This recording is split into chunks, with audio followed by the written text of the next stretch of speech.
Hi there, Simon from simonwoods.com. Slightly different situation in the house. It's Christmas Eve here, and I'm just wondering what to dig into with my turkey tomorrow. So I thought maybe a little Chardonnay. So I've got 4 here that I have opened. Actually, I've only opened one of them. I'm about to open the other 3. What have we got? 2 Australians, 1 South African, and 1 from. Well, we'll get onto that when we get onto wine number 3. I've got them organised in alcohol order. Now, so there's still some people who think, oh, the Australians are bound to be the highest alcohol. Well, no. These are the Australian. Well, I've got an Australian that we're starting with, and I've got an Australian that we're finishing with. So we're starting off at 12.5% with De Bortoli Windy Peak Yarra Valley Chardonnay 2012. Let's give this one a whirl. Smells young and macon-y. So when I think of macon wines, I think of a little bit of orchard fruit, for want of a better term. Apples, pears, and those apples and pears where they're ripe, but they're things like ripe Cox's apples, so there's still a little bit of bite in them. And some of them are fresh, and some of them are ever so slightly cooked. If you imagine apple charlotte, and thinking of those apple charlotte, if you don't know it, it's apples baked under a layer of sponge. And where the apples meet the sponge goes a little bit clarty, thoddy, if you want a better term. But there's a little smell of that, a little bit of creaminess, a little bit of nuttiness. It smells like it's going to be one of those that's lighter in body, fuller in flavour. Let's see. Yeah, crisp, young, dainty wine. One of those that's got that sappy, refreshing quality, and a bit of citrus kicks in as well as those apples and pears. Really tasty wine. I wouldn't say we're amazingly complex, but just like a darn good glass of wine. You would hoover up your first glass, you'd get probably halfway through the second glass and think, I might even have a third, but I'm not going to have a third. I'm going to move on to, not even going to have a second. I'm going to move on to wine number 2, the one which I have opened.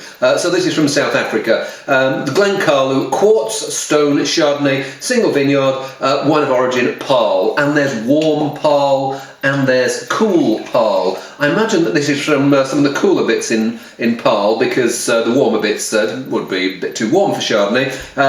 So this wine weighs in at 13%. Let's give it a whirl. Now the first wine, the Windy Peak, that was a style of Chardonnay that Australia wasn't making 20 years ago. This is a style of Chardonnay that South Africa wasn't making 20 years ago. These guys, Glencarlu, they were one of the, I suppose, upmarket Chardonnay pioneers in South Africa. But if you look at their wines from the mid-90s, they're a bit fuller, richer and butterier. Butterier? Is that a word? It is now. Than this. Does fuller, richer, does that sound like a good thing? Well, for me, Chardonnay, full and rich, isn't necessarily a positive. I prefer my Chardonnays on the leaner, sleeker side. So that's what you've got here. You've got a little bit of that creaminess and a little bit of nuttiness, fuller and creamier than the Windy Peak was. And you've got a little touch of oxidation in there, so the fruit's lost some of its perky, fresh edges, and has developed an extra layer of earthy, oxidised complexity. Does that make sense? Does to me. Anyway, better taste it. When you taste it, those richer things really come through. The things like the hazelnuts. There's a little bit of crystallised pineapple in there, citrus freshness. There is still some of those characteristics that I notice in their wines of old, like this slightly toffee, buttery, malolactic fermentation character. I almost wish that there was a little less of that, just to make it a little bit fresher and livelier as the first one was. But there'll be some people who love that style. Personally, I prefer the style of the Windy Peak, but it's a fair enough wine. I don't mind that at all. Anyway, wine number 3. This is Pullus 2012 Chardonnay from Slovenia. And whereabouts in Slovenia? Oh, well, golly, my Slovenian isn't up to much, but Stajerska, is that the region? If it's not, I will report back. So we've gone up another half a degree in alcohol. We started off 12.5, then 13.5. No, sorry, 12.5, then 13, and then this one's 13.5. I stick my nose in there, and it feels like it's got probably more in common with the Windy Peak. I don't notice too much of the imprint of oak there. What I do notice is quite a simple fruitiness, maybe a little bit of peach, a little bit of that citrus fruit, and then maybe a little bit of apple, but certainly not as much of them as there had been in the previous two wines. It smells like it's going to be a reasonable wine, but not amazingly complex. Young, fresh, simple, unoaked Chardonnay. A bit of citrus zip and that just right nectarine coming through on the finish, which is quite pleasant. But well, I was talking about Macon with the first wine.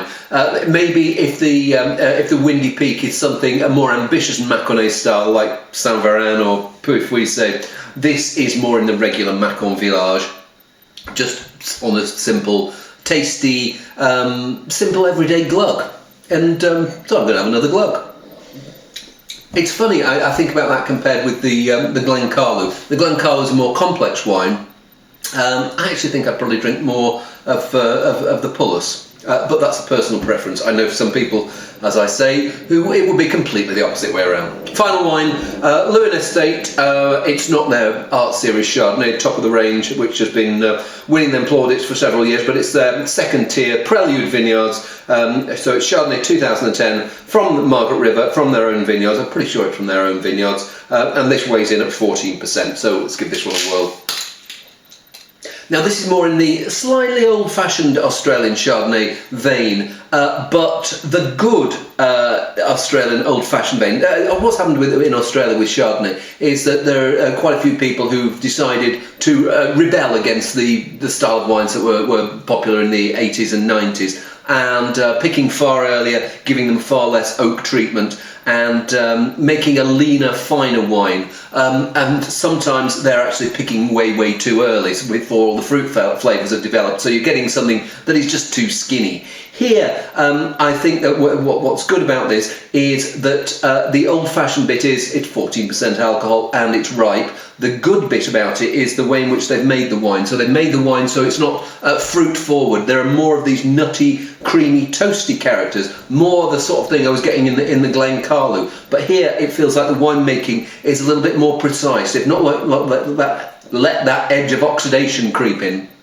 And the result is it smells complex. It's got this leesy character. As I say, the fruit slightly backward. So there's these bits of pineapple and peach, bit of the citrus in there as well to keep it fresh, and these other flavours, the flavours to do with the winemaking. So a little bit of nuttiness from the lees contact, a little bit of toastiness from the barrel. So it smells like it smells like I'm going to quite enjoy it. Let's have a go. A little bit of pineapple chunk. A little bit of fresh pineapple, peach, and there's that peach mel, but a little touch of vanilla in there from the barrel, but a crisp finish. Yes, it's that. I think this is the wine that the Glencairn would like to be. It's funny, the two Australian Chardonnays flanking two wines from other countries, and both the Australians are they're different in style. I like them both. And I could see myself maybe the Windy Peak is a summer wine and the Lewin's a winter wine, and we're in the middle of winter here, so that's probably the one I'm going to be setting into as we test some of the Christmas recipes. But I like them both, and the ones in between weren't bad either. But for me, the Australians made a nice edge, I suppose brackets of quality around the other two, which were a little bit below, but still tasty. Hey, see you soon.